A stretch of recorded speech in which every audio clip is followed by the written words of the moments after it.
like to introduce you to Floy, and Floy will start our afternoon talk. Thank you, John. Thank you. Hello, thank you very much for coming. I've been telling all my friends that there's nothing new what I'm going to say. Talaga disclaimer agad, no? There's nothing new. What I really wanted to do was take you through two distinct collections, the collection of Jonathan Best and the collection of Melvin Lam. Both were here. And it's nice to see how their sensibilities affect the objects that they created. But before that, in all total fairness, I thought I should give a backgrounder on what it is to collect the arts of the indigenous peoples of the Philippines. Let's start with titles, because everybody still uses the word tribal, di ba, Miss Cora?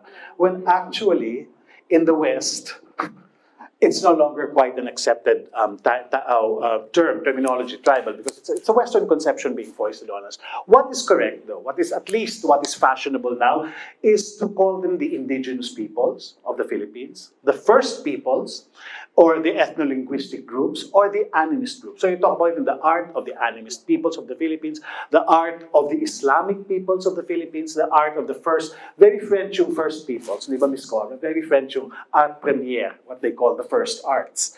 And if you notice, none of these titles are really based on the concept of tribo, because it's a very Western colonial thing, which is being imposed. In the Council of Indigenous People held in Paris a few years ago, the indigenous people also decided, strangely, that they wanted to add an S. So they are now rightfully called the indigenous peoples of the world. And let's follow that. One of the things about collecting art of these people is that there's no such thing as art when it comes to the way they look at it, the way they create it. None of our Western conceptions of art as an object, as a beautiful thing that exists for its own purpose, none of that really holds sway in the creations of the indigenous peoples. Everything has a function. Everything is made because it fulfills a certain function, whether it be a ritual function, whether it be a function of food, whether it be a function of architecture, whether it be a function of weaponry, whether it be a function of defense. It all has a function. So that whole idea of art as we know it, that beautiful, immutable object standing there, doesn't work for them. It doesn't. Everything is used, and that affects a lot of what we see and what we collect and what we filter in our minds. There's also the concept, when you talk about the indigenous peoples, of tangible versus the intangible heritage. What is tangible? There. What you can see, what you can hold, what they produce, what they weave, what they produce. Intangible is what they sing, what they chant, what the practices of agriculture, which are passed down, the practices of ecological preservation. These are their intangibles. And it's a very interesting concept to keep in mind, because you will find out, as you study the cultures more, that the tangible is very much reflected in the intangible. The objects, the weaves, the textiles, they are sung, they are chanted, they are they figure in dances, they are used. So the whole idea, I think Professor June De Leon, former director of NCCA, said it best when he said that when you talk about indigenous art, the arts of the indigenous people, you really talk about them in their totality. It's very cityfied, it's very urban, it's very collector-centric of us to separate it and say this is just that. No, everything exists within a certain sphere, a community. It exists within a culture. Then there's the concept of the artist in traditional indigenous societies. And of course, we know that it's very different from what we feel, what we think about as artists. One of the most... for a long time, I was doing a lot of work for the NCCA documenting the Gawad Manlilikha ng Bayan, which is the which is the recognition given to outstanding indigenous artists. And one of the things I noticed about them is that none of them are ever just chanters or weavers. None of them are ever just that. A lot of them are, take the case of Samaon Sulaiman, the very first Gawad Manlilikha ng Bayan. he was a marvel at the kujapi. He could play for hypnotic, really hypnotic. He could go on riffs that would. But he was also the farmer. He was also the village barber. He was also the imam. Oh, so you can see that the idea of artist, as we know it, I paint, I draw, I create, I design, is very different from the indigenous concept of people who create within, and they're within a whole community. They're not just, they don't exist to create. They create because they're also farmers. Lang Dulay, for example, who recently passed away, the great Lang Dulay, the weaver, she was a matriarch. She was the economist of the barangay, di ba? She would handle the finances. She would not just weave. She was the one who supervised the buying of the abaka. She was the one. So these people are very different from what we think of as an artist, and therefore their work, what they create, is really reflective of an entire belief system. And that, I think, is one of the most important things we have to know about authentic indigenous art. It is reflective of a whole system. It doesn't exist for its own sake. And we'll get to that a little later. Anyway, I think a lot of you guys already know this. Let's just do it correctly. Well, who are the indigenous peoples of the Philippines? Again, you have all the major areas. Northern Philippines, Ibaloy, Kankanay, Ibontok, Ifugao, Ikalinga. By the way, it's not just Kalinga, it's Ikalinga, just as it is Ifugao. Apayao, Isneg, Itneg, Tingyan, and the Ilongot or the Bugkalot. Okay, I rushed this presentation yesterday, so I wasn't able to put pictures of who they are, but maybe it's good for you to try and find out. Meanwhile, there are also other subgroups, other ethno-linguistic groups where very little, the word is not little known, Ms. Cora. The word is just that they haven't been researched as much.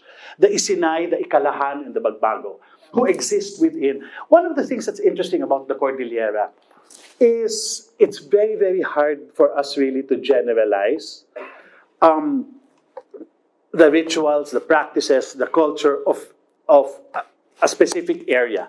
Because let's say, even in Ifugao, if you go during the harvest season, in late July, early August, if you go during the harvest season, you will find that the harvest of one valley is different from the harvest of another, simply because the topographies are different, the nature is different.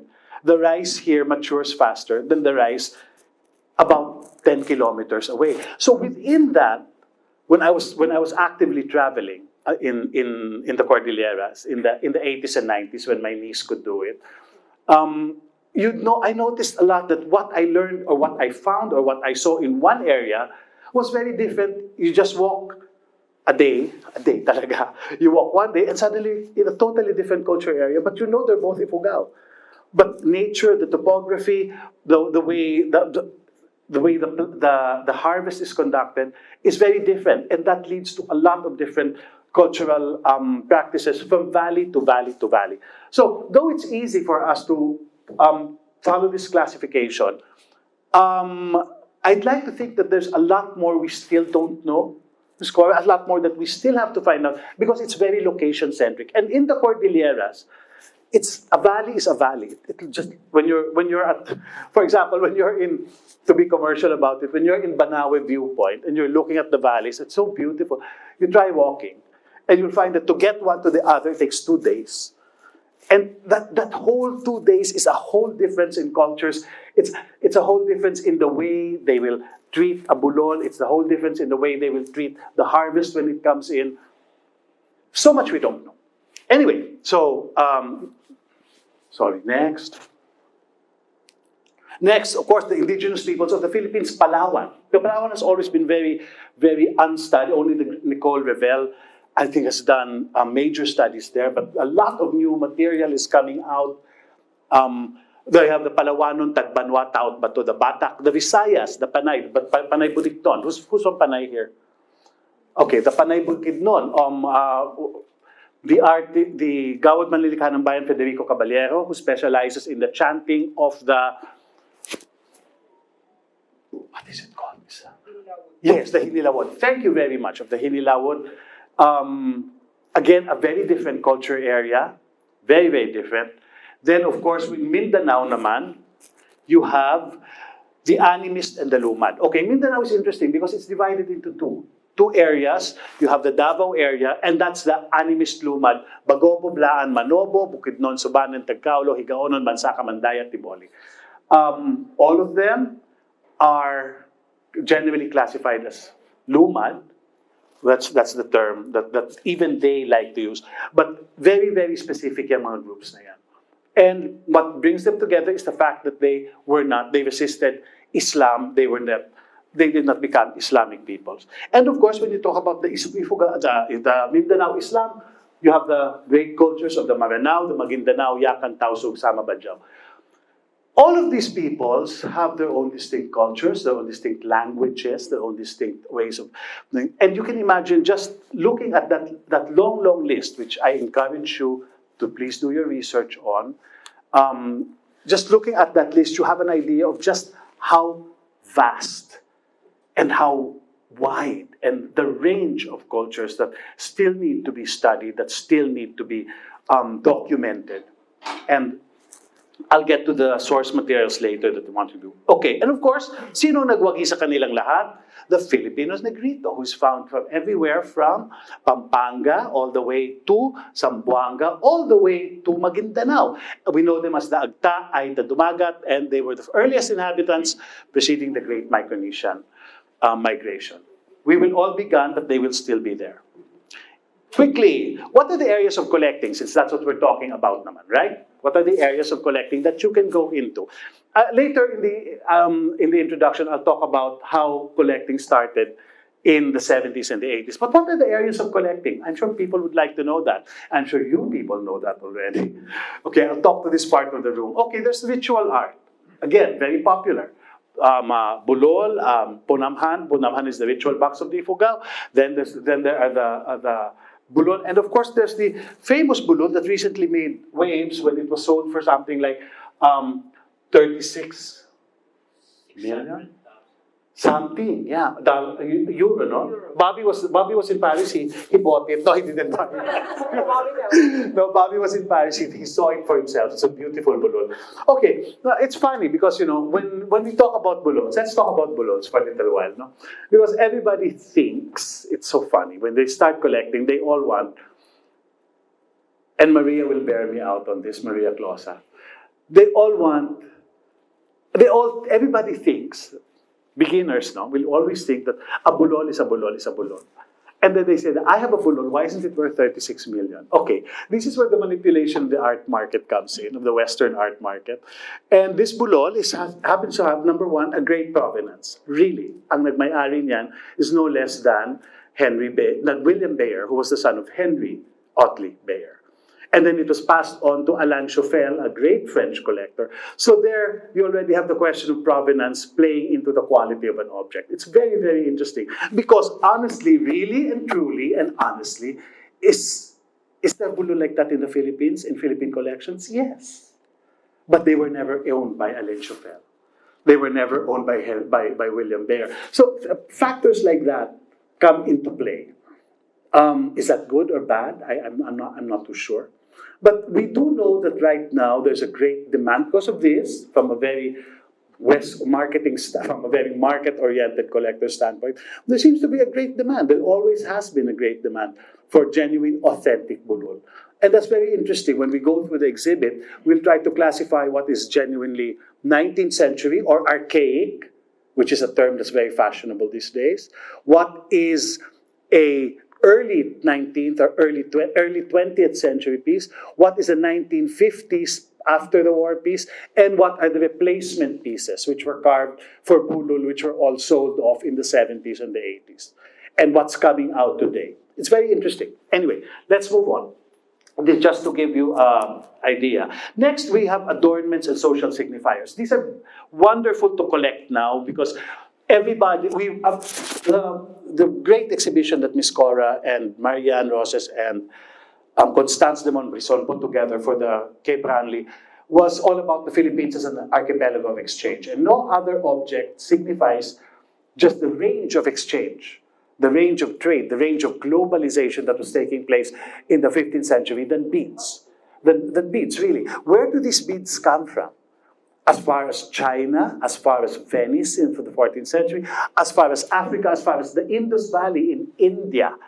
And a lot of these beads were traded. One of the most fascinating things is how they were traded from the coast into the mountains of the Cordillera, where they assumed a different life because they had because like the Ikalinga gave them specific values, specific names, specific mythologies for each and every bead. And it's fascinating because certain beads that you find in the Philippines, and Emil will bear us out here, Emil Marañon, the leading Philippine expert on beads. Emil will bear us out here because there are certain beads like the blue and white binukawan, which is Venetian, correct? Which is not found anywhere else but in the Philippines. Not, I swear, you would think you would find them in Indonesia. You would think. But no, the Venetians kind of knew, hey, the Ikalinga, there's a group in the Philippines, they like blue and white. Let's do this bead. And export to them. Sorry, I don't have a good example here, but the agate, the adjongan, the agate bead that is very highly valued among the Kalinga, the one that they say is worth a carabao or worth a hug. Hi, Carl. These came from the Indus Valley, and they're very, very old. And the Kalinga, this is very amusing because the Kalinga will look down on the German model of that bead. There's a German model very famous among the Tingyan called the Ida Oberstein bead. And it's the same thing. It's an agate, but it's polished by machine. And the Americans brought it in, and the Americans brought it in early in their colonization and tried to pacify the Kalinga but the Kalinga, what's that? Don't like. It's not old. Walk away. So the Americans brought it to Abra, where you find all the big Ida Oberstein beads there. So it's fascinating beads because they always, for me, represent the earliest form of Philippine globalization. And just by studying what beads were found in the Philippines, are found in the Philippines, still valued in the Philippines, and what you can find in other countries, Indonesia is what? Just a hop and a skip away. There are no blue and white binukawans there. If you need to talk about beads, talk to Emil. He's writing the book. Anyway, next, these are the next in terms of adornment. I would classify the ones made from organic materials. These are the ones we make. Kasi ang bead talaga imported yan. The ones from organic material are shell. We're very fond of shell because coastal country. If you look at the ficum, which is now Miss Cora's, which you look at this beautiful ficum here, it's really the bivalve of the mother of the tridacna shell. And the wonder is, how did they get it in Bontoc? How? Siyempre from the coastal areas of the Ilocos Strait, all the way up to Bontoc. The mandaya bracelets made from the lip of the giant clam. The second picture there. Again, that's a native technology. How did they make those bracelets? Grinding them, polishing them against stone. Then you can see of course, the mandaya breastplates, the platinas, that is metal work naman. So what the organic material really represents, the accessories and social signifiers made from organic material, they represent naman for me native technology, native know-how, grinding, polishing, metalwork. If you look at the mandaya platinas, you'll notice that it's white metal with very fine inlay or very fine repoussé work. It's really, it's all native technology. When you go naman to Ifugao, you see the wonderful ginuto belts. And again, that's like, this is Mindanao, okay? And it's the same material, the half lip of the tridacna shell. This is Ifugao. It's the same material.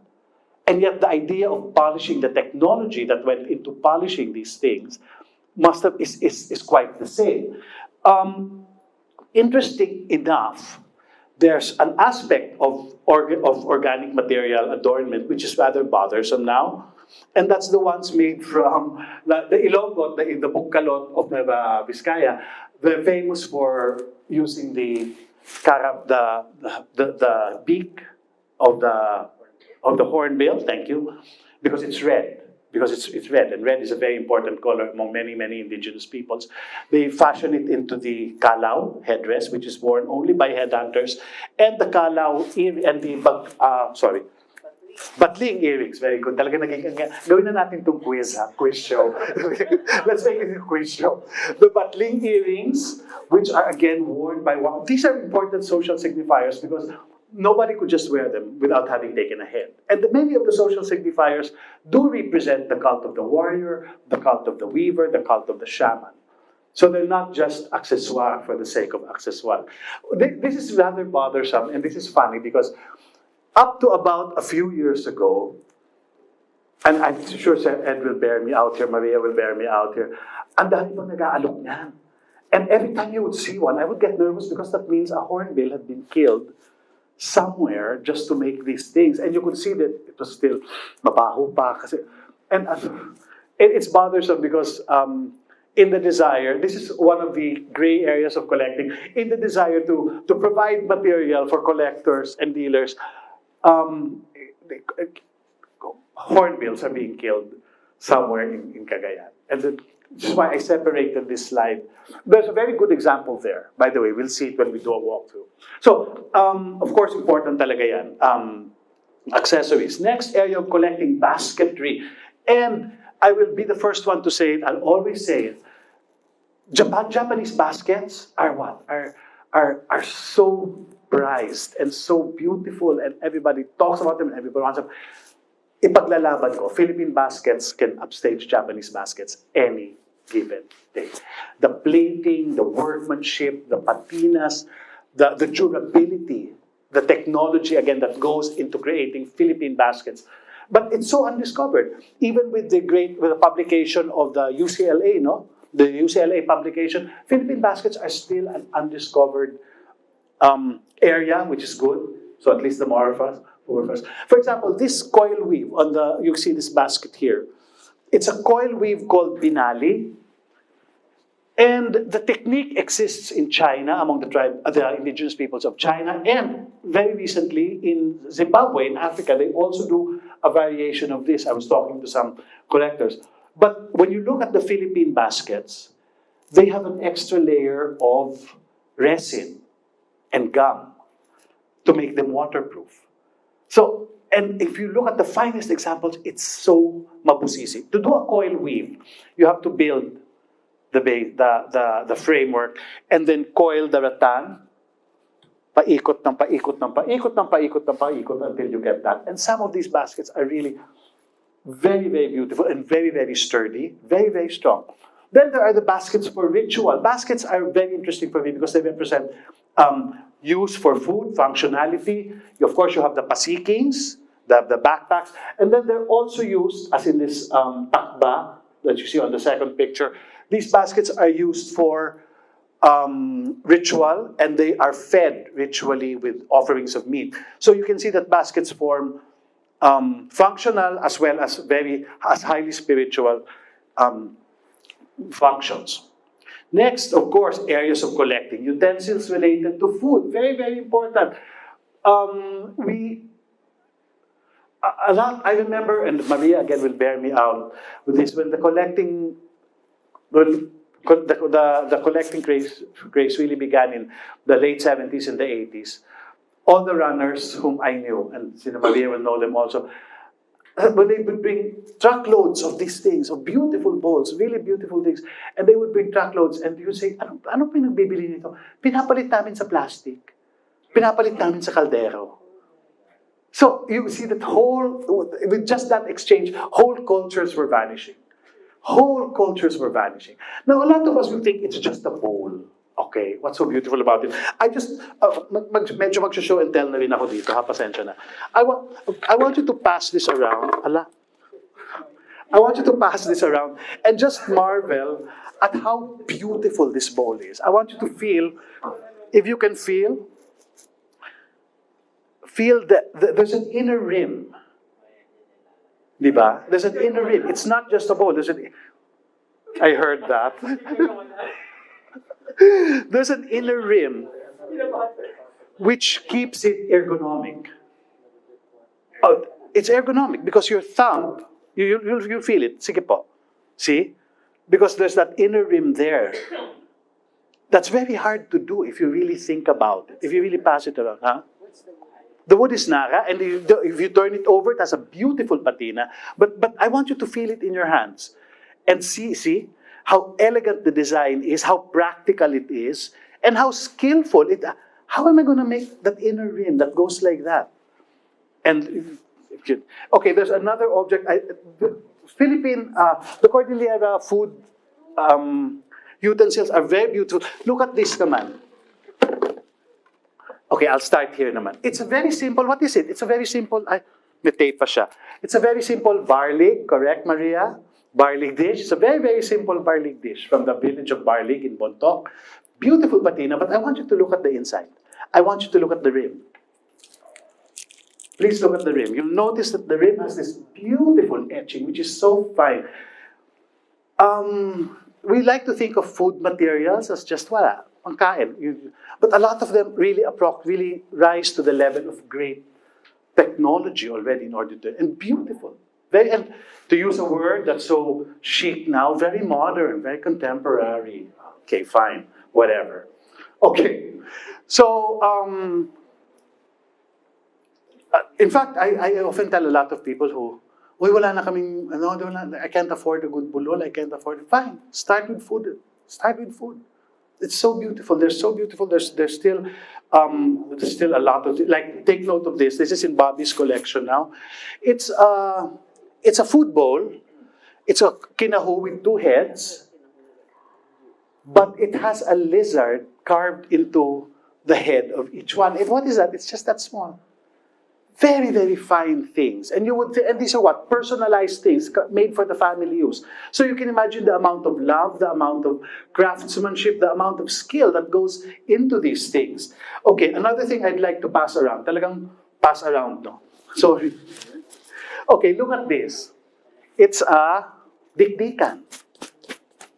But just look at how it works. These are the works of really sophisticated designers. And you're safe. It will never fall out of your hand habang nagdidikdik ka because of that curve. And then they put that little bulol there. And if you notice that patina of used, touched, super held. Pass it around. One of the things that I really like, and I'm sure a lot of you will agree, one of the things that's really nice about collecting indigenous art of the Philippine peoples, it's so tactile. Of course, as museum people, we cannot touch it. But no. As collectors, touch. Kami ni Maria nung bata kami, kami ni Maria nung bata kami, touch, put, oil. Yeah. Oil of the face. Okay. The implements used for food are, for me, very, very, of course, they're collectible, but what's nice about them is that they really elevate, they show, and I think Ms. Cora will agree to this, they show how much we care about the preparation of food. They show how much we care, how much love is put into the preparation of dishes. And when you look at these, even in Ifugao now, when they make the sticky rice, the tikit, when they make the sticky rice, I was with one family in Bangaan, and the Lola said, it's not masarap because we're not using the wooden spatula that I had. And then she said, where's that wooden spatula? And the boy said, I sold it. And the Lola got so mad. She got so mad. It's never going to taste the same. Little things like that, which tells how much we care about making food. Okay. And then, of course, there's material related to tobacco. Tobacco, where great Philippine smokers, the people of the Cordillera, even the people of Lanao, of the Islamic states, they're inveterate smokers and betel chewers, really. And that's one of the things they really put care into, is the creation of small containers, pipes, things which are used to hold their tobacco, their nganga, their moma, and even their lips. Thank you. Okay, thank you. Okay, good. Okay, back into the box. I saw it, didn't go there. Okay. Okay. One of the things that's interesting, you know how small these pipes are? I didn't bring one. You'll see one there later. Like that lang yan. So you can imagine the pinch of tobacco that goes into it is like that, because that's pure tobacco that they smoke there. You'll see a fine example there. Then there's that pair of beautiful birds there. They're containers for lipstick. The wings open, yes. And the wings have a little, I wish I could have brought it, no? The wings have a little cavity where the ladies, the Mamana women, would put their gukum. Gukum is a lipstick made from a lip balm, rather, not a lipstick. A lip balm made from beeswax, mixed with cinnamon. I tried it, putting it once, Miss Cora, I put once in Maranao. It didn't come off for 2 days. I was like, ano ba to? Hindi matanggal-tanggal. But the Maranao women love it because it protects their lips. And these birds were made to hold guko. I wish I could show it to you once. So the way we put it, it really shows how much care and love and imagination was put into the creation of the simplest things, of the very simplest things that we often take for granted. Next, of course, materials related to betel chewy. Betel chewy is the one language that binds many of the indigenous Philippine people. And of course, we're all familiar with the Ben Cap collection of Tabayag, and we see. I'm sure you all have this book, no? Or at most of you seen it, and you see how absolutely maarte a lot of them are, and how wow, look, oh, there's military. I just want to show you a real Tabayag, and I want you to see how organic it is. Where do we start? This is it's a deer horn. It's a deer horn with a little basketry. There's a little stone here that opens, although I put gum so that it wouldn't fall off. And so elegant. It's so elegant, a container. Please pass it around. And of course, it's been held and it's been polished. It's used to contain the lime, the apple, the lime, which is essential to the betel chew. And later, when we get to the end of the lecture, I wanted to use these examples also to show how the authentic older objects have become adapted to our tastes. And it's very interesting for me. Of course, the material related to betel chewing, the famous betel nut boxes of the Maranao, inlaid. And then, of course, there are the crescent moon shapes, which are worn here around the waist. Then, of course, architectural details. This is a beautiful hogohog. A hogohog is what is it? It's an architectural detail found in the hearth, in the Ifugao fireplace, cooking area. And it's often decorated with human figures, with bulod figures. And this one is a very nice example. It's owned by Emil Marañon. It has 2 figures. Architectural details, doors, door jambs. And then, of course, the famous, the really beautiful pair, I think one of the finest in the National Museum of the Philippines, the panolo. The panolo, which is what do you call it? What is a panolo? It is yes, it's a boat prow which comes out of the house. And it represents the naga, the dragon. And of course, when you buy these things, you know that somewhere a house has been dismantled. And that's one of the things that I think the ethical concerns that we'll be talking about later. Of course, weaponry, and these are from the collection of Ron Zamperano, but we have one of the foremost weapons collectors here, Nonoy Tan, whose book I will talk about later. Okay, weaponry. A lot of the collectors will know, why are the shields that they buy in the States, why do they have paint? And samantala yung mga nabibili, they have paint. If you look closely, they're all painted. They have their painted designs on them. How come the ones in the Philippines that we get, they're all black? Why is that? Simply because these were taken out at the turn of the 19th century, the early 20th century as spoils of war. The ones that stayed were used. Nausukan. So it doesn't mean that the black shields are less, but of course, the ones that are found in the pricey galleries in San Francisco, these are all kumbaga spoils of war, I would call them that, taken during the early 20th century by the colonizers. And of course, the other big thing is the axes, the head axes. You'll find a lot of these don't even exist in Kalinga anymore. They're all there. Textiles, which is for me the rarest and the most important and the hardest to get into. Really, the hardest to get into. Collecting textiles is, what's the word? If from a purely collecting point of view, if you wanted to go into any of these fields, yeah, go. Marami pa kayo. There's good people, there's good dealers, there's good sources. Textiles, none. Why? Number one, because that's what they are. They're textiles. So they're used. A lot of them will come in very bad condition. But some of them are really quite important. And why are textiles so important? Because for me, that's the one thing that cannot be done anymore. People can still carve a good bulol, a good copy. People can still make a good bowl once in a while.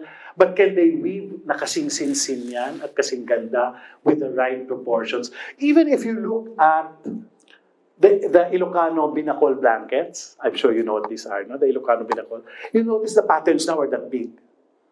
You find a genuine old Ilocano blanket and the pattern is that small. Proportion is very important when it comes to indigenous art, more so in textiles. Very quickly, what are these? This is a mandaya backpack with a beaded panel. This is a pair of sawal, pantalon, abaka with beads. Then you have a beautiful jacket now with the Muscat Museum, which is all applique and very chic. I mean, really quite chic now. And you have a beautiful bagobo blouse there with beads. Again, the importance of trade beads, the importance of shell, the importance of minute objects put onto clothing. That's what makes for me Philippine textiles very interesting, is because they also incorporate a lot of the organic material. I used to collect textiles. I used to really have a lot of them. I thought I had one of the finest textile collections, and I did, I must say. But it was so hard to take care of. It was a headache. Headache talaga. Kasi everything has to be wrapped, and then you take them out to admire, then you wrap again. Then when the rainy season comes and you see a silverfish, you go crazy and you go insecure kasi kakainin na lahat. And my textiles ranged from the important silks of the Tausug all the way to, I think I covered pretty much Islam, Lumad, and Cordillera. And one day, Ms. Mercedes Sobel just said, would you like to put them in the Ayala Museum? And I was so relieved. Yes, sige na, kunin niyo na. Go, get it. Of course, pay for it, no? But get it. I mean, because it had become such a responsibility. Such a responsibility. And even now, the few things that I've been able to keep, nakay-miss Cora na, because when I still see them, and Miss Cora was in the house about 2 months ago before we began a major renovation, I was telling her, what will happen when the dust starts falling? But the pleasure of owning a beautiful textile, and you'll see some of them here. I'll explain something. It's really a duty. Kasi honestly, ang bulol nilagay mo dyan. Nilagay mo lang sa kahon yan. Walang mangyayari dyan. Textiles, one little silverfish and you're dead. And you're gone. Anyway, let's move on. Now, what is important? I always tell people when they say, I want to buy something, I say, no, don't buy something. Buy the books. Buy the books. You have to build the library. And it's really important for me because it shows how much you're willing to invest in terms of your own time, in terms of gaining the knowledge, which is so important. What are the important books? The textbooks, People in Art of the Philippines. That's the 1978 to commemorate an important exhibition, UCLA. If you can still find this, Liba Emil. You can still find this on eBay. I think it's about $200. Invest. Buy the book. In the Shape of Tradition by Eric Amonsau Anderson, I helped in the creation of that book. This is a whole. I remember Miss Cora when Stefan was talking about this book. He said, "It's such an ugly book." Kasi it's packed with knowledge. It's really a 19th century tome, small pictures, text, as opposed to the beautiful large coffee table book approach. But it's such an invaluable. It's like an encyclopedia of object types. Next, of course, if you can still get, of course, Miss Cora's life's work. No, that's not your life work. That's a small part of your life work. The important catalog of the Cape Ranli, the Philippines Archipelago of Exchange. Again, it's like an expanded version of the People and Art of the Philippines. For me, it's the second People and Art of the Philippines. It's that important. If you want to know about important textiles, try and get this book, From the Rainbow's Gallery Deus, Textiles of the Southern Philippines by Roy Hamilton. Thank you again. Talagang quiz show na to. Roy Hamilton. These books are available on eBay, on Amazon. Buy the book, buy the book. Don't buy the object yet. Buy the knowledge, buy the knowledge. Next, of course, classic urtext to, Habi by Marian Roses. One of the first important books ever. Still good copies around, ranging from 4,500 to 8,000. Buy the book. Form and Splendor by Binky Maramba, which is one of the first books that talks about Cordillera, but it only focuses on the Cordillera. There's another book, the book of Swiss, Barbier Muller, which is really more comprehensive. But this is good enough, Form and Splendor. Next, go for also catalogs of collections and exhibitions. This is a catalog, we'll start from here. It's a very thin catalog, Woven Universes, my first exhibition at the Uchenko Museum. Then there's the wonderful publication put together by Miss Cora, the Edwin Bautista collection. And I think, Tommy, some of yours is there also? No. Okay, anyway. A Warrior's Armament and Ornament. Beautiful book. Really, really beautiful book. Talking about Philippine weapons. Miss Cora is still available? Yes, it is. Okay. There are a few copies left. Okay. Talk to her. Juxtaposition. Our friend. Where's, what's his name? Yes, there you are. Our friend, Juxtaposition. This is a book of course, the cover looks like nothing, no? But it's really the collection of Martin Curer, who's a Swiss gentleman, a Swiss lawyer who started collecting bulul and punamhan. And these are books, these are catalogs of collections and exhibitions. Try as much as possible to get them. Next, anthropological photography, which is very important because you look at the details of each photograph. You learn the scale of an ornament. You'll be able to tell, ay, medyo bago pala to kasi ang laki. Anyway, things like that. Of course, the two urtexts, Ili by Tommy Havala, and if you can get it, the Mas Ferre book. But these are important in showing you how the buayas were worn, how the tangkils were worn, how the baskets were used. Very important, new material. There's Feasts of Merit, the book of MK, Museo Cordillera, quite important. They always do a good catalog of other exhibitions. And of course, Nonoy's Pugot, which is a very important work, I think, on decapitation, headhunting, and the ritual, the cult of the warrior, which affected many of the artworks of many of the objects of the indigenous peoples. So, what am I saying here? And then, of course, there's the worldwide net. You find or follow pages that deal with, offer, discuss material you're interested in. There's Collecting Philippine Indigenous Art on FB, which is really a palengke anyway. There's bead collectors helping bead collectors. There's the ethnic textile communities. And the fun thing about these pages is that you're now talking to foreigners. You're talking to foreign collectors. You're seeing what they have in their collections. Oh, I've never seen that textile before. But, wonderful. So, it's free. What does it cost? Nothing. Then, of course, the last thing I would advise you to do is to follow the pages of the established museums, which are very keen on publication. MK and Miss Cora's Museo ng Kalinangang Pilipino. It's very kaalamang Pilipino. Very, very important because in the era of the pandemic, that's what they did. Di ba, Miss Cora? That's what they did. They started finding ways of bringing their collections to the audiences. So follow these pages. The age of the internet is not only the age of the cheap bargains on eBay because they don't exist anymore. It's really the era of finding new knowledge, of learning. You have a great opportunity to learn for nothing. Okay, we're running out of time. We still have to do that. What are the ethical, aesthetic concerns regarding collecting? Okay, is everything that being offered today, is everything that you see today, is it indigenous art? Yes, it is.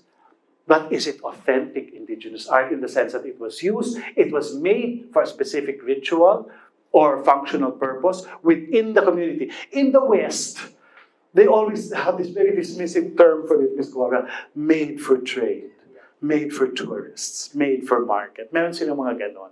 Okay, good, wonderful. My point is basically, as a Filipino collector, my point is, If it helps keep the craft alive somehow, then it must have some value.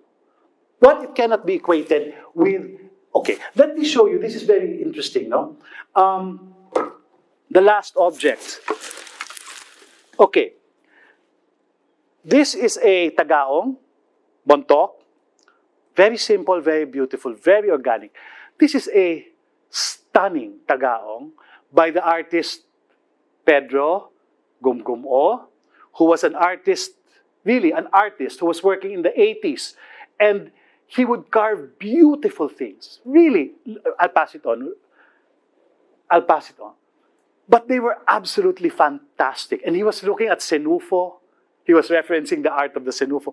But it had nothing to do with the basic simplicity, the organic strength of an actual used object. And I brought these two objects out because it's very interesting to see how market influences, how our taste as collectors, as learned collectors who are exposed to senufo art and baule and whatever, how it affects the native mind, how it affects the native craftsmanship, how it affects native carvers who are suddenly referencing things which never existed in their culture, which never had the same organic, simple, beautiful. But this is beautiful, huh? And it's really the work of an artist, but it has nothing to do, it's unwieldy. How? How do you use it?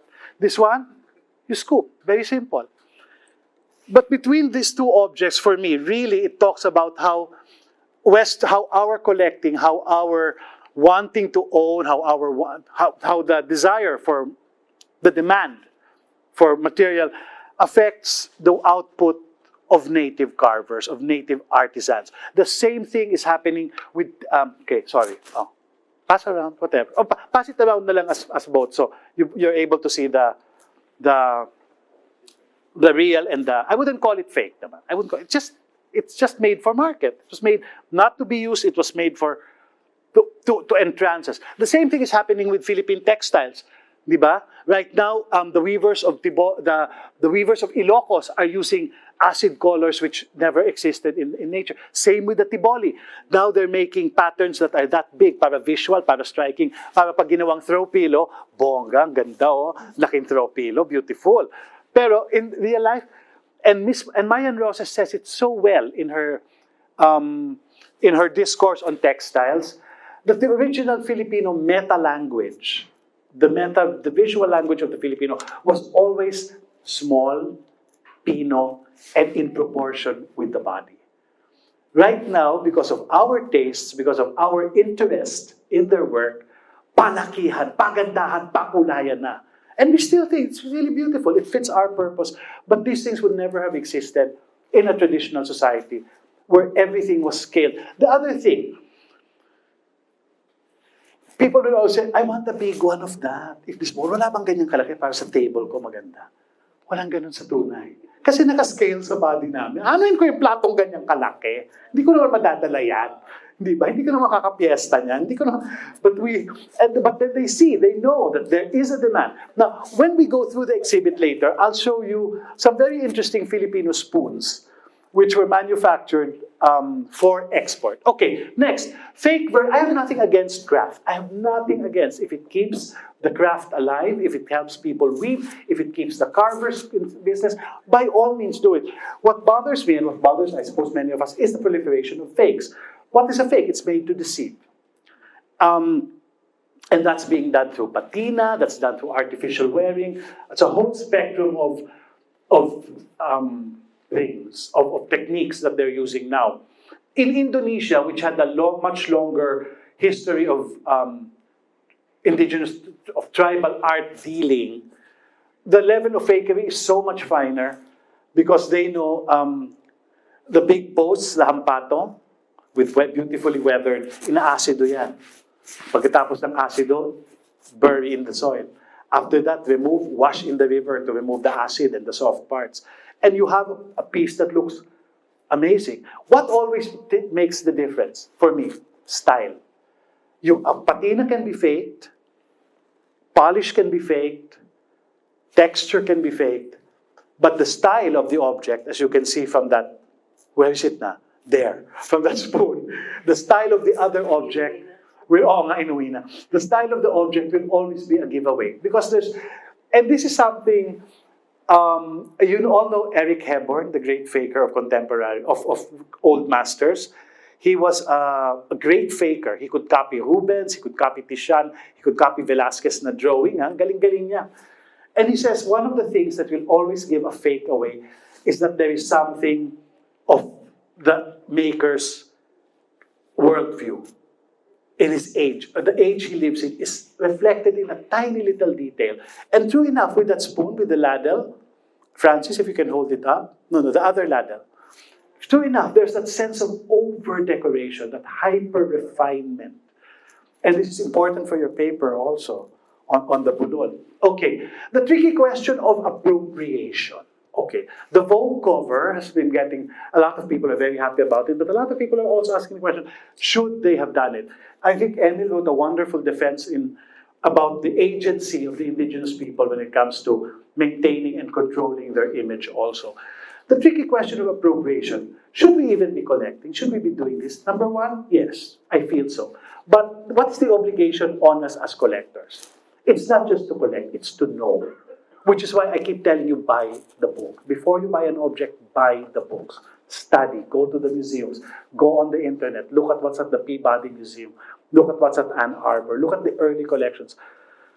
And then study the cultures of the people, because you will find out that the objects reflect so much. When we go and start talking about the objects, we'll point out specific things which are very interesting and which may not sit well with our refined Western tastes. Because much as we like to romanticize and idealize indigenous art, a lot of it really has to do with headhunting, with slavery. Let's not romanticize the lives of these people, too much of these peoples. The Ifugao, Kalinga, Bontok, they were all like all the great Austronesian cultures spread over Southeast Asia, the cult of the head. And that's something that's not acceptable to us. In sorcery, especially, with sorcery objects, which we'll see there, the idea of cursing, the idea of wishing ill, the idea of damning your opponents. There are certain elements which will never sit well with us and which we'll not be able to accept. But for me, what is your obligation as a collector is to know it. Is to know it and to acknowledge it. And that's when the objects become much, much more meaningful. Okay, end of short, irrelevant lecture. Let's go watch the things. If you can just follow me. So we'll try to... Thank you. If you can just try and follow things. If you can just follow me. Okay, these two, the collections that you see here are the compendium of objects from Mr. Jonathan Best. There he is, yeah. Mr. Jonathan Best, whose first love really was collecting, along John Silva, collecting photographs, manuscripts, old books. So you'll see a lot in the collection, in the display here. You'll see how photographs, old photographs, are put in reference to the objects. Come. Have a come here.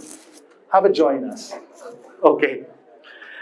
Like this, you'll see that this is a mixture of Jonathan and the other collector pala who's featured here is the young Melvin Lam. Hello, Melvin. This is Melvin Lam, whose father has a wonderful collection of World War II. It's amazing. Anyway, Melvin has been slowly going also into travel. This whole vitrine talks about adornment. It talks about the way we adorn. This one, let's focus on this one also. Very rare for me are of course, the Ling Ling Os, which are the pendants. Okay, what is the Ling Ling O? They always say it's the uterus, it's the uterus, it's the uterus.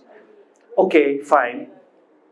But it's also, if you look at do you have Ely here, the book? It's the nasal cavity of the carabao. If you look at the skull of a carabao, that's the nasal cavity.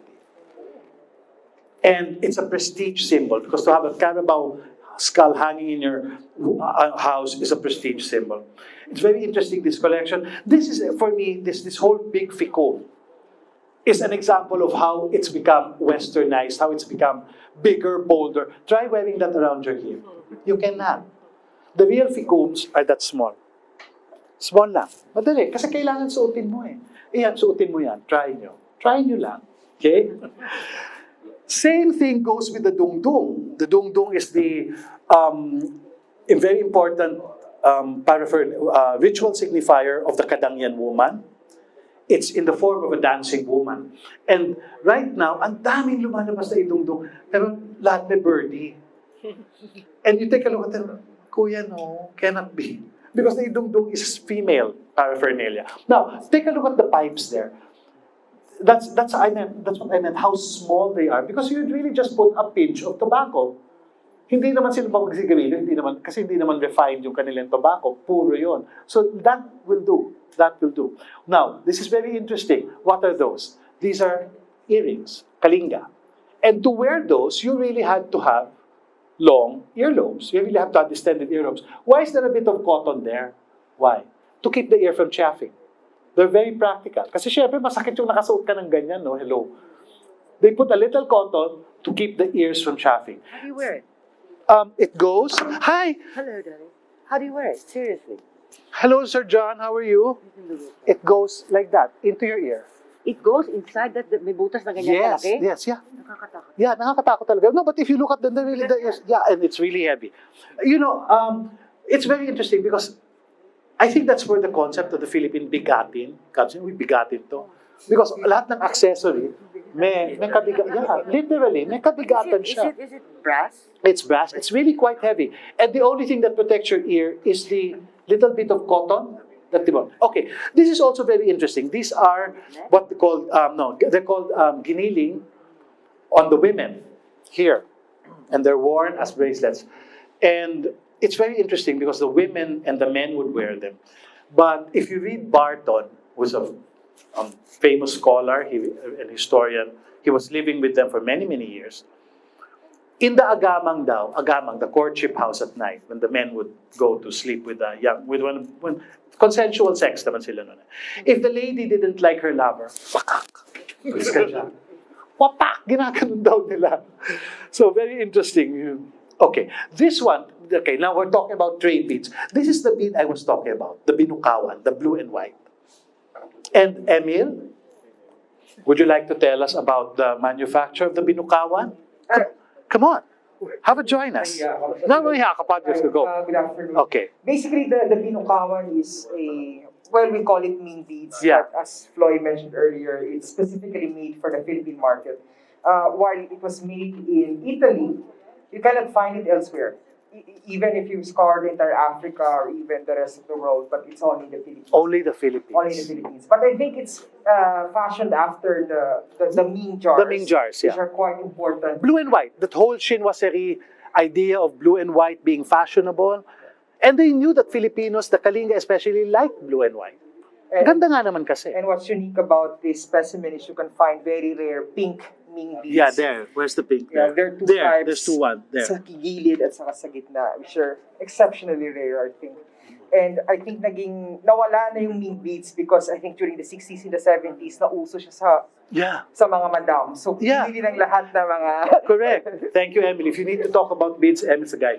I remember in Baguio before, the 1980s, Maria will bear me out, you would see Kalinga women coming to the shops.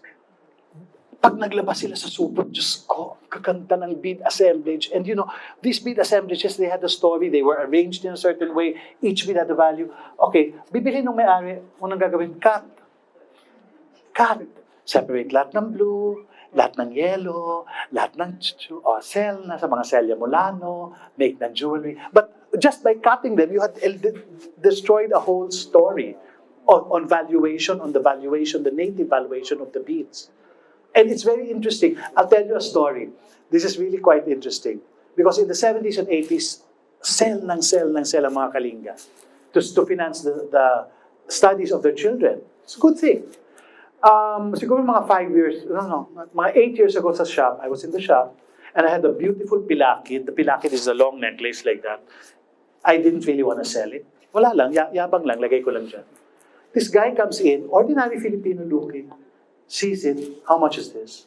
Sir, that's 80,000. Labas ng card. That's why. You are. I'm buying it from my grandmother. Oh, why? My grandmother's Kalinga and she sold her beads to send me to school.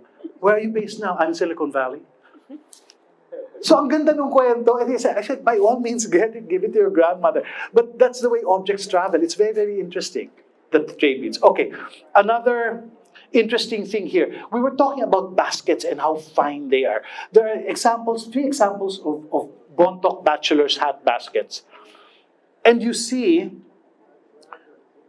that two-tone, kasi right now iniisip natin, Philippine baskets, itim. Itim lahat dahil ko. But these baskets, which were more well-preserved, you'll see that we had a skill in doing two-tone. Two-tone. They could weave in dark, in lighter fabrics, in lighter fibers, and then put the red and pa. Okay. This is very interesting, this other one. What is this ba? This is a, it's called an akusan, and it is a belt worn by the Bontoc women to store all their little things. Now, there are a lot of new copies going around, mga shell. But the real ones, if you open the middle, buting-tingin nyo yan, nagbubukas yan.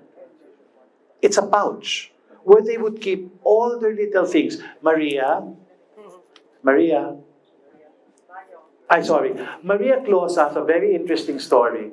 Nakabili siya na ng ganyan. Before, ng 80s. Pagbukod nung binuting-ting nila, nung hinugasan nila, nung binuksan nila, may lingling-ong ginto, which had been kept in there for the longest time. Okay, let's move over here, please. This is quite important to me because I want you to take note of these spoons. This one here. I had them separated into the whiteboard.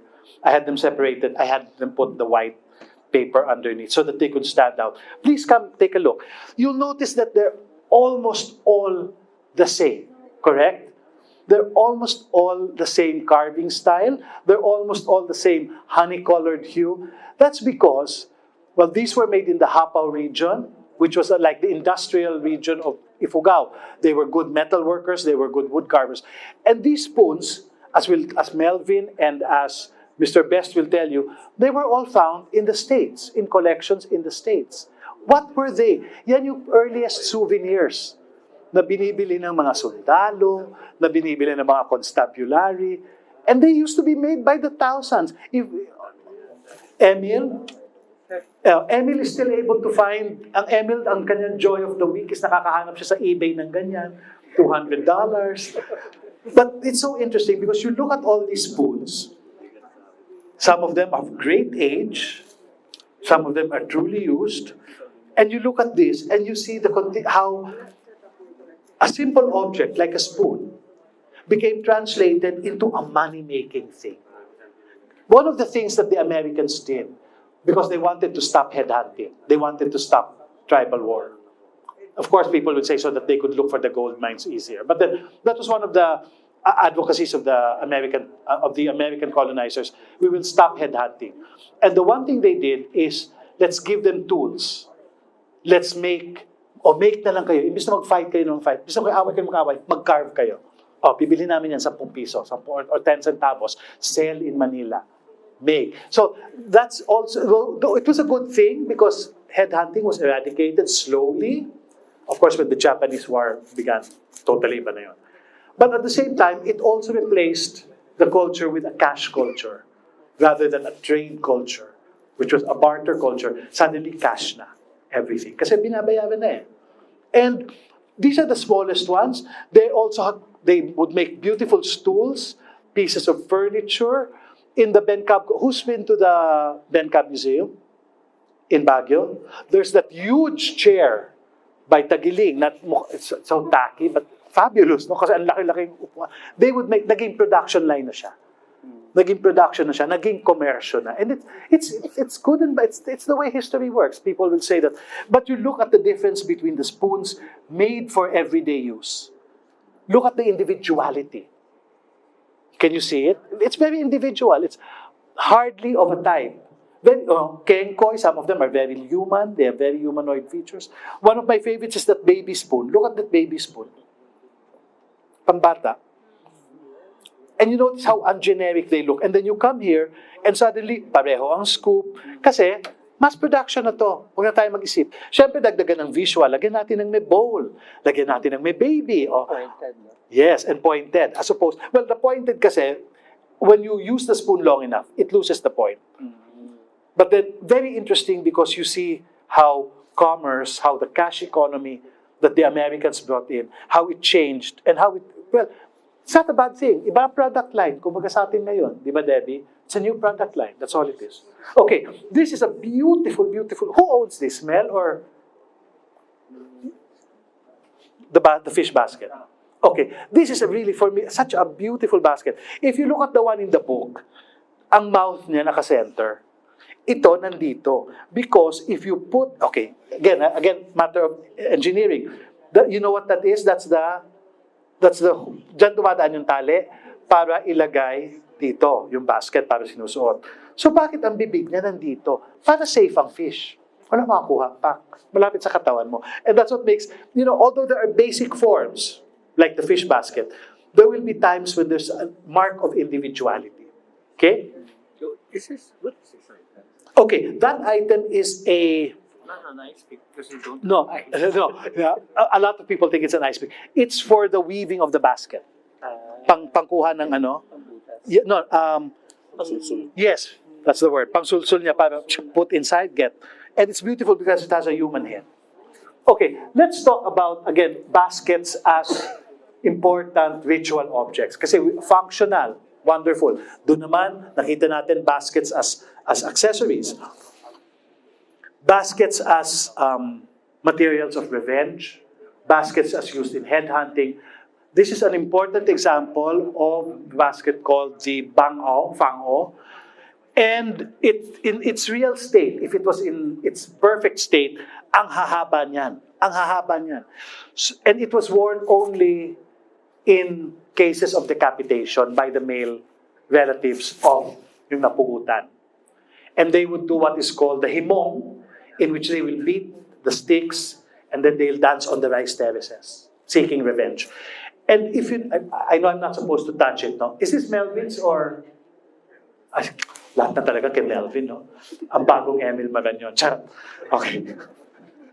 If you look at the way this basket is constructed, Melvs, I'll touch it, ha? When it's pulled like that, this rises, giving you the appearance of an animal. Kasi gumaganyan yan. So yes, well, but a black and scary and evil peacock. Hindi siya beautiful. And then nakasuot pa sila ng pulang dongla, the tea plant, the leaves of the tea plant. The dongla, and then they're beating. So suddenly their appearance changes. This basket is only used in association with headhunting, vengeance rituals, the fang'o. It's a beautiful example. But if you look at the 19th, if you look at the older photographs, ang hahaba niyan. It really extends so that you look like a porcupine when you're wearing. Okay. Whose is this? Ikaw na naman. Diyos ko, lahat na talaga kay Melvin. Okay. This is a simple kopit. It's an everyday bag. Everyday. But look at how beautiful the design is. It also functioned as a pillow. When, pag nasa biyahe sila. And, 3 compartments to keep your more other valuables. In this case, meron pa siyang extra dyan. So, ang galing nila mag-design. Ang galing nila mag-design. So simple, so functional. Actually, yes. Noong 70s, very Coco Banana. Yung mga ganyang kaliit na disco bago, alam ni Henry.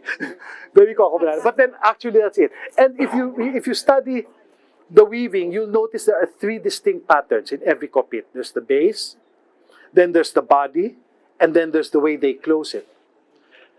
For me talaga, baskets ang ano. Okay, this is very interesting. Let's take a look at the textiles here. Huh? These are Itneg textiles.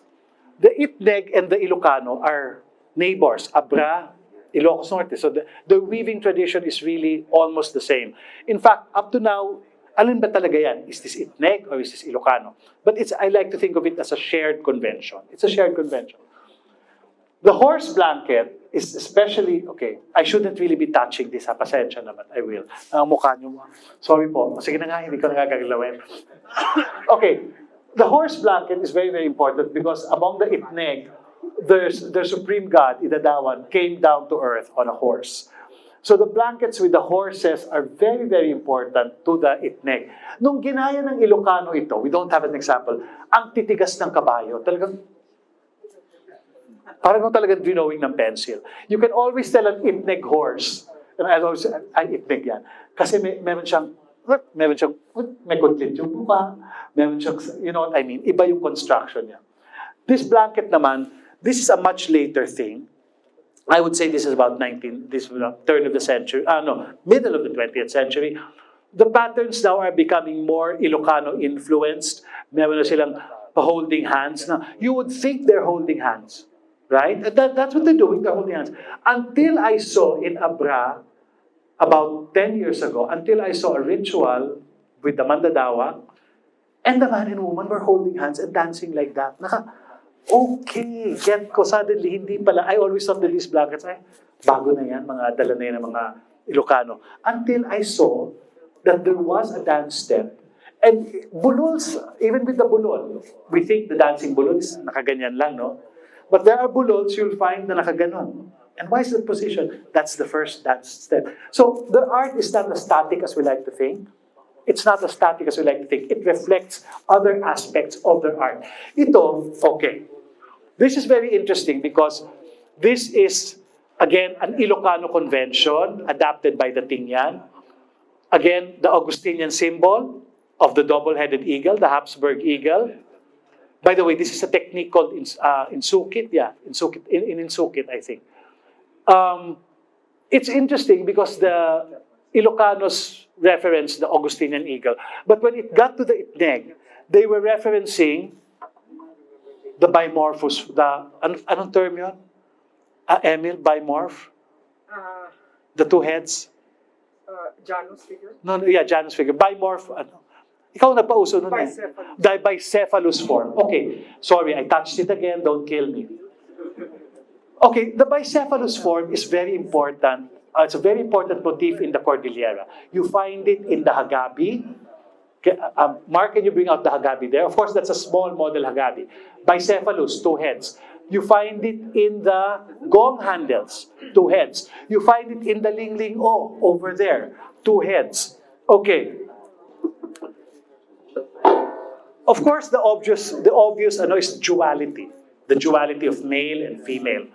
But, Emil, would you like to explain? May theory si Emil, which is very, very interesting. Because the earliest bicephalus forms are the... Sige na. And of course, pansinin niyo yung nukuha ng laking ginto na suot niya na bicephalus din. Again, recently sa Palawan, if you've noticed, one type of a jade lingo is the one with the double figure. Double head. Yung double-headed figure. So it's one of a very rare na type of lingo which is excavated sa Palawan and attributed to the early Metal Age. Apparently, based on the study of experts, it's found all over Vietnam. But sa Philippines, very interesting that it can only be found in Palawan, in Batanes, and in northern Luzon, basically sa Cagayan and some areas. So one of the theories is that it's actually parang remnant siya ng Austronesian migration which started from China going down to Batanes, then down pababa. So one theory nila that although walang proof so far is that the Bukaos are actually part of the migrating Austronesian that actually in a way stopped in that area. And then hindi na sila nagtuloy sa migration going down further sa Indonesia, further down hanggang New Zealand.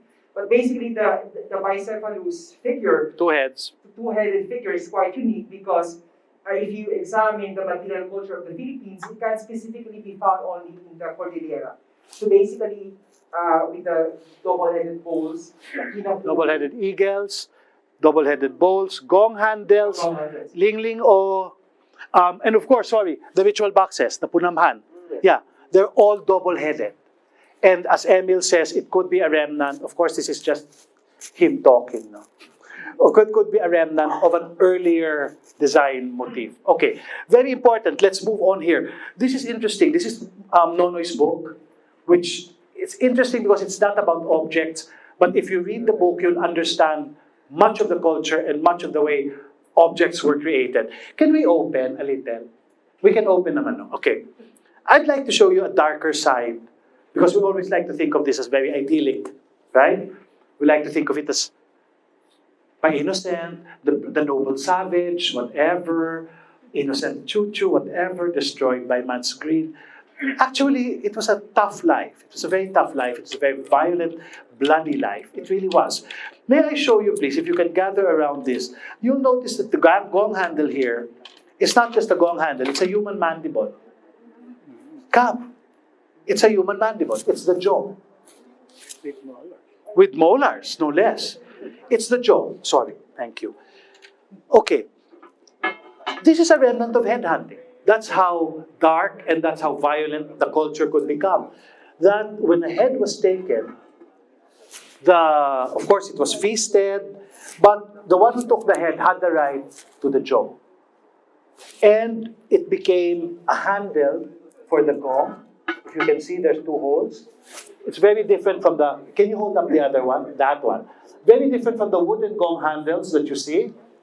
This one is the most prized of the Ifugao gong handles, because it is made from the head, from the molar, of a head hunting victim.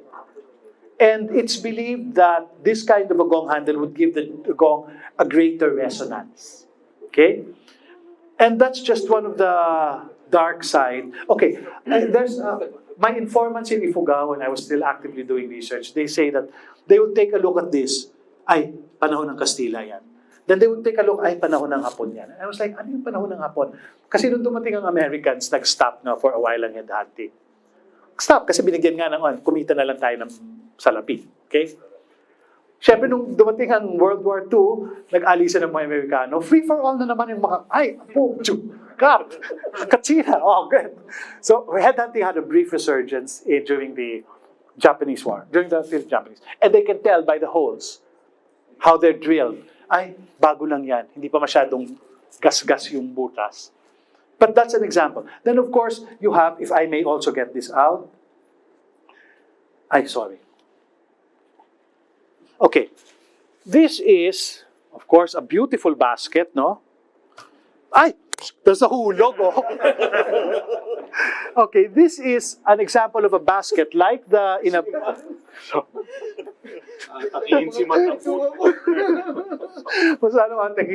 Okay, this is an example of, you saw earlier the basket used with conjunction to headhunting. This is an example of a sorcery basket, a punggamngan, and it contains all the materials of sorcery. Okay, why sorcery is so important to them? Okay, in the days before before machine guns entered the Cordillera, to plan revenge, let's say napugutan ng ulo yung tatay mo, napugutan ng ulo yung kapatid mo. In one village, so many miles away, they're feasting the head. Ginagawa ng gong handle yung panga ng lolo mo or whatever. In the other village, kung saan nagsuffer, kung yung pinugutan, they would start conducting the baki or the rituals for revenge. And these baskets are very different from the punamhan, the wooden granary boxes, because these boxes are associated. Halika dito, hawakan mo na nga. Kasi baka yan. Because these baskets are associated with sorcery. And they're only handled by the most powerful mumbaki. What's in them? Let's look. What's this? Steak. Okay? But this is the steak that was used to pierce the heart of the pig. Ang pagpatay kasi ng baboy sa Ifugao, hindi dito. Kasi they need to save the blood. Masarap yun, pwedeng gawing dinuguan. Ang pagpatay ng baboy, dito siya ginigilid. Then they put a stick until the heart is punctured. And it saves the blood. And sticks like this would commemorate a sacrifice. Okay, what is this? These are what you call miniature bulol called hapag or minaho. And they're very different from bulol because they're invoked as war gods. Okay, next. What are these? What are these stones? These stones are called boga and they are like charms. They're like things that nananaginip sila. Meron kang charm na mahanap sa river. Next day, go sa river. Ito na nga yun. So this is like a power pack. It's really like a whole power pack. And this is another important one. This is called the kiwil, or the charm. It's the molar of a carabao, but wrapped in fiber. And then you would have, what's the word? Not onomatopoeic. Sympathetic magic. Ganyan. What is that? It's just, may your enemies be wrapped, may their feet be wrapped, na magka-buhol-buhol ang paa ng enemies nyo para hindi na sila makatakbo at ma-decapitate na sila. And we will have revenge. Sympathetic magic. You know what that means? They would find an object. What do I want to do to the enemy? So things like, the objects like these are power packs, really. They're like, power packs siya. And this would be, what, which one? Is it the tectile? No, this one, no, they're really a river stone. I'm not sure. Do you think it's a tectile? I think it's a river stone. Meron lang sila mga unusual, napapaginipan nilang to. And you'll find out with the anting-anting cults of Central Luzon, it's the same thing. Para makahanap ka ng mutya, mutya is the anting-anting from nature. Parang naginipan mo yan. Meron mutya dun sa ng banana tree. Next day you wake up, ay na nga yung mutya. Nahanap yung mga balls eh. Yung mga? Yung moth balls. No mothballs. So, things, before, when I would get things like this, itapon lahat. Kasi bato-bato lang naman. But when I found out from my Ifugao friends na, hoy, mas important pa yan dun sa box mismo. Truly. Because they're documents of magic and sorcery. Okay. Very interesting. This one, can you try this? Let's see what's in there. So this one really, this whole between really talks about the darker side of okay, this is interesting because, look, it has a small bowl for offering to the ancestors. Mahuhulog na naman yan. It has a tiny hapag. And look, can I pass this around against museum rules? Okay, it's not wood. It's carved from a vine, a very hard vine called hopal. And this vine is notorious for eating its host. It eats the host tree. So even the materials that were used, baka mamaya biglang, so ayaw ka ni ate, afraid. But it's actually very hard. So even the materials that were used for sorcery were sourced from nature, and their natural attributes of the hopal would affect the way these were used. Okay, that's about it. Thank you. Pahingi ng alcohol, charot. Okay, next. Okay, let's move here before. Do we have time pa? The stick. Oh, the stick. Oh, thank you so much. You're so much. Oo nga eh. But it's fascinating because even those sticks, that's the way they kill the pig. Parang souvenir siya of a sacrifice. Okay, let's look at this before we go to the bulols and end. This one naman celebrates. The axe is a bit misplaced, so it shouldn't be here. But this whole vitrine is about some of the most beautiful accessories collected in a Cordillera. The sipatal is associated with the apayao or the isneg of Apayao, malapit sa Ilocos, sa May-Aren. And again, you'll notice that bicephalous form, the duality, the two. Do you remember the earrings there with the like that? Do you remember the earrings? Same pattern. But this is again very fine mother of pearl. This is a beautiful, very old example. Very fine mother of pearl. And you'll notice how much care they put into the sabit-sabit. Sa mga bagong ganyan, the ones that they still make now, uniform na yan. This one, what I love about this, it's so organic. Kung ano makita in nature. Little shells, let's put. It's a very Filipino thing. Kung ano makita, found object, ay ganda, halika kasali natin. Okay, what are these? You saw earlier the akusan, the belt of the Bontoc women. This is also called an akusan, and a lot of people think it's a belt. It's not a belt. It is shamanic. It's used by shamans. And the edge is very important. This one, if you can come closer. Again, this small thing, this little tela here, that's actually a pouch. If you remove all the ivory and all the shells, and you open that, maliit na bag yan. Pouch siya.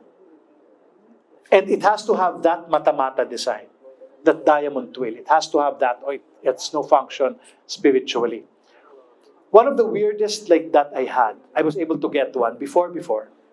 Ako mahilig ako maglinis, ayoko talaga na madumi. So tinanggal ko siya, binabad ko muna yung ivory para huhugasan ko sana yung textile. May mga bamboo sa loob, little bamboo nodes.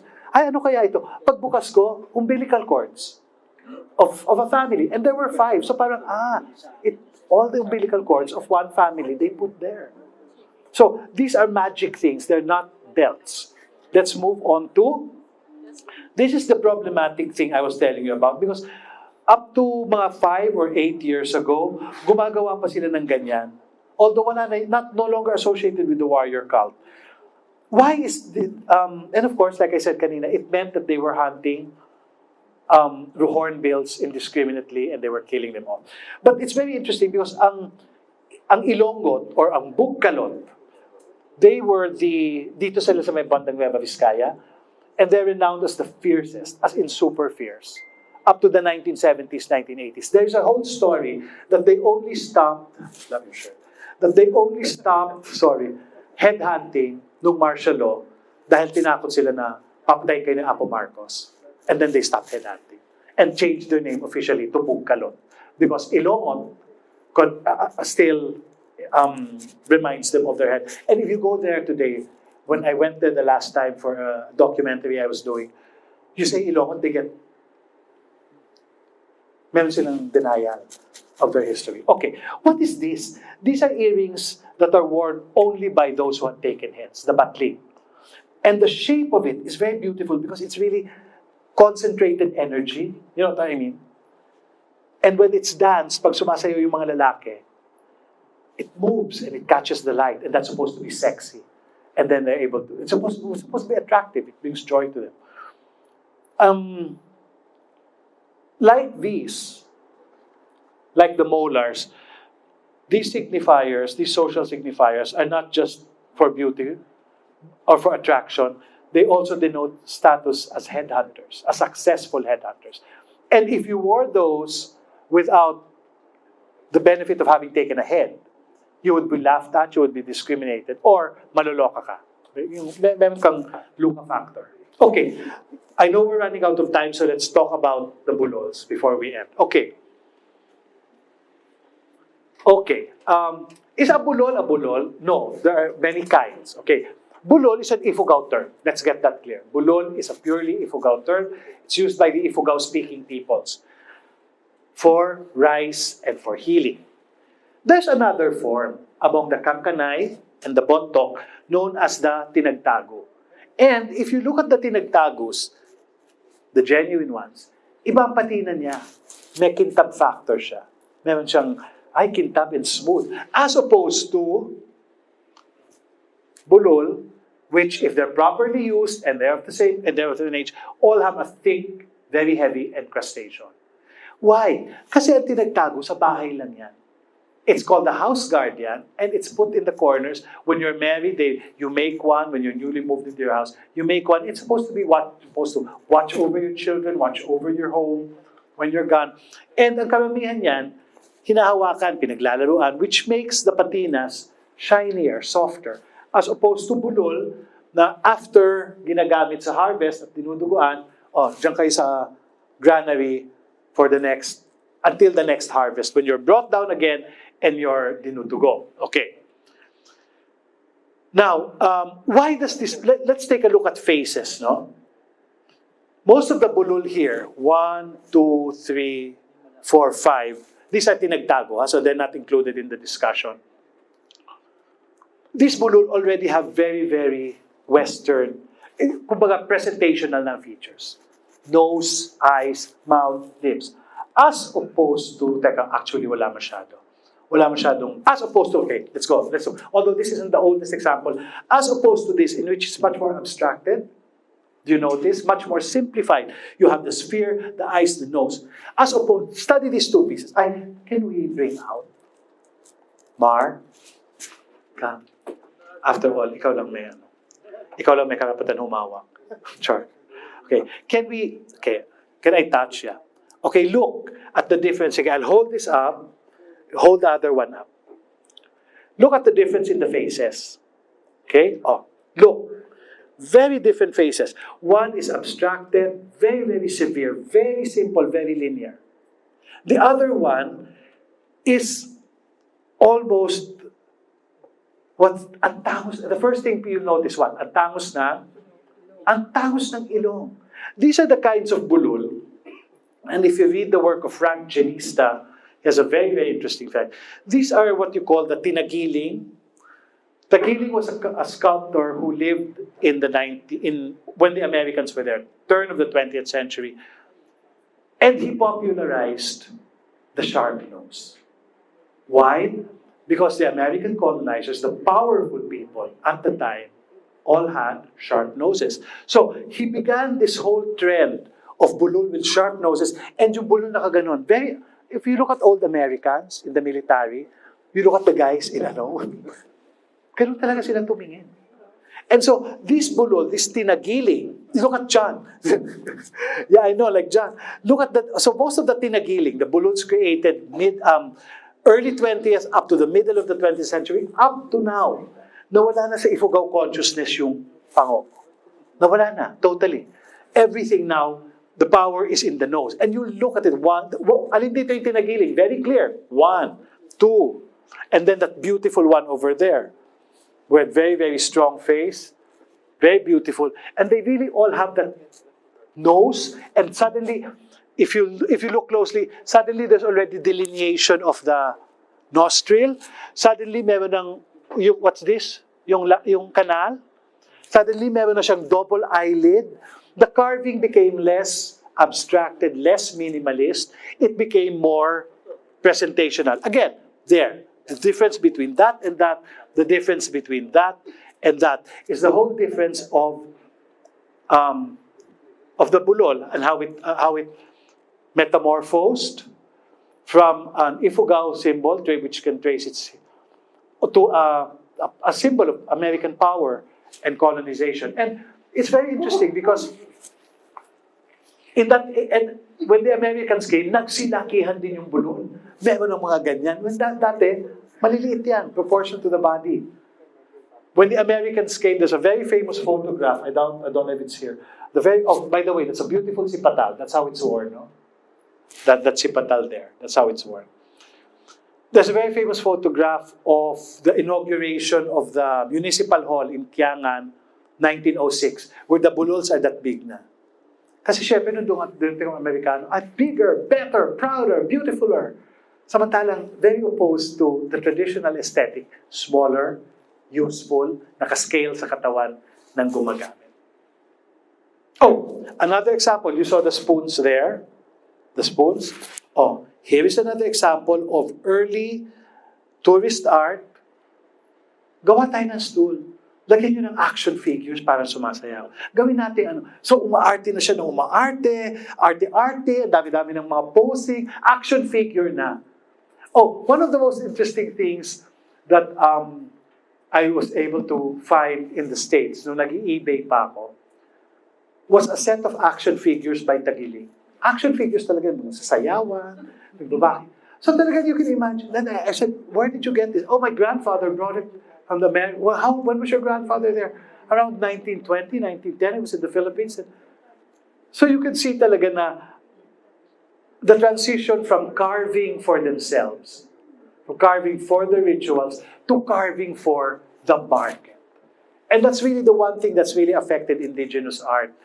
And maybe we should close with this. That's really one thing that's really affected indigenous art. The way we perceive it, the way we look at it. It's the market. It's what is expected of them. Is that a bad thing? No. They're merely making a living. But for us, and that's from a collector point of view, yun naman, dun mo masasabi yung, medyo itong collector na to starting lang. Kasi gusto nila bigger, better, beautifuler, posing, gumagano. You look at the archaic pieces, the older pieces, there's that remarkable, powerful simplicity to them. And that's the whole difference. Now, is that a bad thing? No. Because for me, we're living in an age when we're all beginning to discover the culture again. And if wanting a piece of it is with a way of supporting local craft, by all means, go ahead and do it. But learn. For me, that's the most important thing.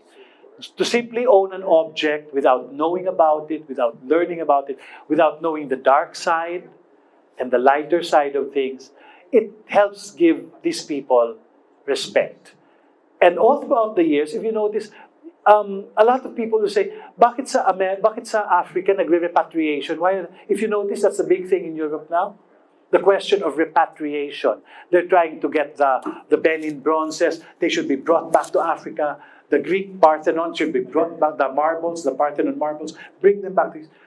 Bakit walang ganun sa Pilipinas? They often ask me, ba't wala tayong ganun? Kasi sa totoo lang, binenta natin lahat. Sa true lang. And up to now, binebenta na. The famous Golden Tara, di ba? We should repatriate that. Hindi binili yun Binili talaga yun. And the fact about the Golden Tara is when the Americans, let's do a fundraising so I can say in the Philippines, walang Pilipinong nagbigay. Walang Pilipinong, ano yan? It's only now that we're beginning to really discover our heritage, to be proud of it. And does anything need to be repatriated? I don't think so. Everything, I think, with a few exceptions like the famous mummy na nasoli naman sa Kabayan, everything was really sold. We're a mercantile people. The Ifugao and the Kankanay, they're very mercantile. Traders yan eh. Hindi mo yun matatanggal sa kanila yan. And then sa kanila, bulol is bulol. It doesn't have to be 50 million years old.